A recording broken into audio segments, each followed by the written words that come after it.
ஈரோட்டில் ஜல்லிக்கட்டிற்கு ஆதரவு தெரிவிக்கும் விதமாக கல்லூரி மாணவர்கள், சமூக ஆர்வலர்கள் உள்ளிட்ட 3000க்கும் மேற்பட்டோர் கலந்து கொண்ட வாகன பேரணி நடைபெற்றது. 2 சக்கர வாகனம் மற்றும் 4 சக்கர வாகனங்களில் கலந்து கொண்ட பேரணியால் ஈரோடு நகரமே ஸ்தம்பித்து போனது.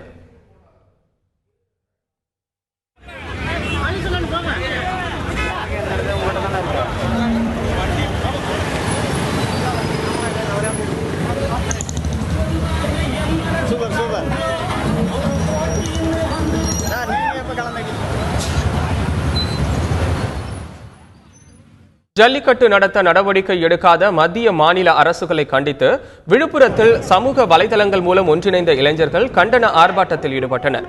அனுமதி அளிக்காவிட்டால் தடையை மீறி ஜல்லிக்கட்டு நடத்தப் போவதாகவும் ஆர்ப்பாட்டத்தில் ஈடுபட்டவர்கள் தெரிவித்தனர்.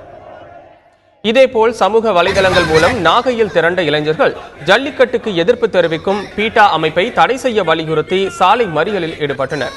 நாகை தபால் நிலையத்தை முற்றுகையிட்ட போராட்டக்காரர்கள் மத்திய அரசுக்கு எதிராக கோஷங்களை எழுப்பினர்.